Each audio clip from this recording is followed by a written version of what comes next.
Sabe, uma coisa que eu fico pensando é como um universo de ficção, né? Especialmente um tom denso como o de um RPG. Como ele sobrevive, como ele se transforma. Pois é. Pega Vampiro, A Máscara. É um jogo sobre horror pessoal, intriga, aquela coisa sombria. Aí você tenta levar isso para um jogo de cartas. O que acontece no meio do caminho? Exato. O que se perde, o que se ganha. E é bem essa alquimia que a gente vai investigar hoje. O nosso foco é o Vampire: The Eternal Struggle, o VTS. VTS para os íntimos. Isso! E a nossa missão aqui é entender não só como ele funciona, mas por que ele virou algo tão diferente do RPG que o inspirou, gerando umas coisas geniais e outras, francamente, bem bizarras. Certo, vamos lá então. Como que a tragédia gótica de ser um vampiro vira um jogo de cartas competitivo, frio, calculista? A história começa com um nome de peso, né? Começa com uma lenda. Richard Garfield, o mesmo criador de Magic the Gathering. Ele lançou o jogo em 94. Logo depois do boom de Magic. Exatamente. E a impressão que dá é que ele quis fazer algo mais experimental, mais focado em política, em vários jogadores interagindo, e aí nasceu o que a gente conhece como VTS. Só que o nome original não era esse, era Jihad. Sim, Jihad, com J mesmo. É importante dizer que, no universo de vampiro, existe o termo Jihad, com Y. Que é a guerra secreta dos vampiros anciões, os Matusaléns. Isso, a guerra eterna deles. A ideia era que os jogadores fossem esses Matusaléns. Mas, claro, a palavra Jihad, com J, no nosso mundo... No mundo real tem um peso gigantesco. É um conceito do Islã, ligado à ideia de guerra santa. Usar isso num jogo nos anos 90 foi uma escolha no mínimo arriscada. Muito arriscada. E a editora, a White Wolf, percebeu isso. Com muita inteligência, eles mudaram o nome. Virou Vampire: The Eternal Struggle. Uma decisão para evitar ofender, para não parecer apropriação indevida. E o timing disso? O timing é onde a história fica realmente incrível. Pois é, eles fizeram essa mudança bem antes dos eventos de 11 de setembro. Cara... Depois de 2001, a palavra jihad ganhou uma carga política e negativa imensa no Ocidente. Se o jogo ainda tivesse o nome original, ele teria morrido na hora. Teria sido cancelado com certeza. Foi uma decisão comercial que, olhando para trás, foi uma das mais acertadas da história dos jogos. E essa mudança deixou o jogo focar no que ele tem de melhor, que é o conceito. Exato. Em VTS, você não joga como um vampirinho qualquer tentando sobreviver. Não, você é o Matusalém. O ancião de 1000 anos movendo as peças por trás de tudo. Você é a eminência parda, o manipulador. E o jogo representa isso de uma forma bem legal. Como que ele faz isso? Como ele representa esse poder todo? Cada jogador, cada Matusalém, começa com 30 pontos de sangue. É o que a comunidade chama de Blood Pool. A reserva de sangue, mas isso não é a geração do RPG, né? Não, de jeito nenhum.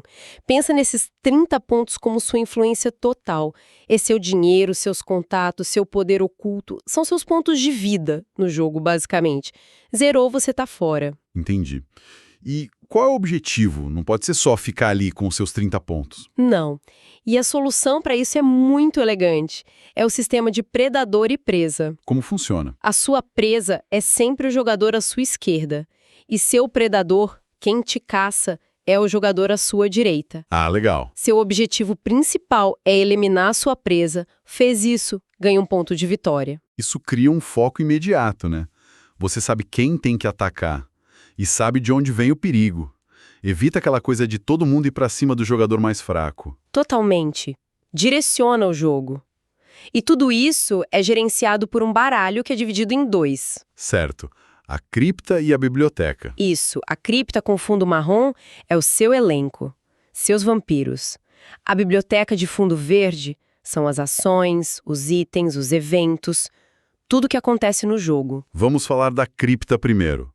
São os vampiros que você vai contratar com seus pontos de influência, certo? Exato. A fonte dá o exemplo da Katharina Kornfeld. Na carta tem o nome, o clã, o custo para colocar em jogo, 8 pontos da sua reserva. E os títulos dela? Tipo, primogênita? Isso, que vai ter peso na política. E o mais importante, as disciplinas, os poderes. E aqui vem a grande simplificação em relação ao RPG, imagino. Porque no RPG as disciplinas têm, 5 níveis. Isso num card game seria impossível. Impraticável. A solução deles foi genial. No VTS, as disciplinas só têm 2 níveis. O básico, que é um quadradinho, E o superior? que é um losango. Simples, direto, funciona perfeitamente para o jogo de cartas, sem perder o tema de cada poder. E essa decisão simples define toda a construção do baralho, né? Porque as cartas da biblioteca, as ações, elas exigem uma disciplina específica para serem usadas. Exatamente. Então a estratégia não é tipo, vou fazer um baralho do clã Brujá. É mais, vou fazer um baralho que usa potência e rapidez. O que provavelmente vai te levar a usar muitos Brujá. Naturalmente. Mas você pode colocar um Nosferatu que tenha potência, ou um toreador com rapidez. O que importa é a função, a habilidade que você precisa para sua estratégia. A lealdade ao clã é secundária. E isso nos leva à parte que todo mundo elogia no jogo. A política, a negociação. É aqui que o jogo transcende. Existem cartas na biblioteca que propõem uma votação na mesa. Uma lei, por exemplo. Uma lei que pode prejudicar ou ajudar todo mundo. E o seu poder de voto, ele vem dos títulos dos seus vampiros. Um príncipe tem mais votos que um primogênito, que tem mais que um vampiro comum. Mas não é só matemática. É aí que a conversa entra. A barganha. É o coração do jogo. O jogador que propõe a votação pode virar e falar: olha, essa lei vai dar dano em todo mundo. Vota comigo e eu prometo que o dano vai todo para sua presa. Nós dois ganhamos. E o outro responde: fechado. Mas na próxima você me deve uma. Exato. Cria um metajogo, um contrato social na mesa que é levado muito a sério. O material de origem até fala que a reputação do jogador é tudo. Se você quebra um acordo... Você fica com má fama nos fóruns, na comunidade. Ninguém mais vai querer negociar com você. É uma teia de favores e dívidas. É muito vampiro, sabe? E gera aquelas alianças de desespero também. Com certeza. Se um jogador dispara na frente, a mesa inteira se une para derrubar ele. Acontece naturalmente. É o famoso nada une mais as pessoas que um inimigo em comum, como mecânica de jogo. Sabe pensar em toda essa estratégia, na construção do baralho, nas negociações. Isso exige um tipo de mente que gosta de desafios, né? Que é criativa e ao mesmo tempo super analítica. Exatamente. Quem mergulha em universos de RPG e jogos de estratégia complexos como este, geralmente é mais criativo e inteligente. Muito envolvido com leitura, com interpretação de regras. É um perfil que não tem medo de um desafio intelectual, que gosta de decifrar sistemas. É uma ótima conexão. E esse perfil, ele combina muito com a dedicação que precisa para estudar, para provas, para concursos, sabe? Totalmente. E se esse perfil de estudante dedicado quiser se preparar de verdade para os grandes desafios, como vestibular, concurso público, concurso militar, OAB e residência médica, a dica é entrar agora em medcube.com.br, baixar o app e aproveitar o maior banco de questões do Brasil. Lá tem provas anteriores de todas as instituições, questões comentadas, resumos práticos, aulas completas e flashcards prontos para revisar onde quiser. Mas vamos voltar para a mesa. O que acontece quando essa lógica fria das regras bate de frente com a história do RPG? É aí que as coisas ficam... estranhas. É aí que fica divertido. A mecânica focada no equilíbrio cria uns cenários que são, absurdos do ponto de vista da história. A fonte dá 2 exemplos perfeitos. O primeiro é com Xavier. Xavier, o Justicar do clã Gangrel. Um dos vampiros mais casca-grossa que existem. Uma máquina de guerra. Uma lenda viva. Só que no card game, a lenda pode ter um dia ruim. Se o jogador que controla o Xavier não tem uma carta de fortitude na mão na hora certa... Ele fica vulnerável. E aí ele pode ser atacado por um vampiro caitife. Um vira-lata, sem clã recém-criado, que por acaso tem a disciplina certa e a carta de ataque certa. E aí? E aí o caitife pode, com um golpe, transformar a mão em garras e mandar o poderoso Xavier pro torpor. Uma cena que seria, assim, impossível no RPG. Cara, é incrível. A mecânica do jogo reescreve a história do personagem. E o segundo exemplo é ainda mais bizarro. Ah, o caso da Helena de Troia. A Helena de Troia. A Matusalém Toreador. A mulher que derrubou reinos. Uma mestra da intriga. Isso. Mas no card game, o que importa não é a história dela. O que importa são as disciplinas na carta dela. Que são? Rapidez e auspícios. No jogo, essa combinação é fantástica para combate à distância, para usar arma de fogo. Não me diga que... Sim, os jogadores competitivos ignoram milênios de história de manipulação, dão uma pistola para ela e a Helena de Troia vira uma atiradora de elite, uma pistoleira super eficiente. Isso é fantástico. A otimização matemática atropela completamente a narrativa.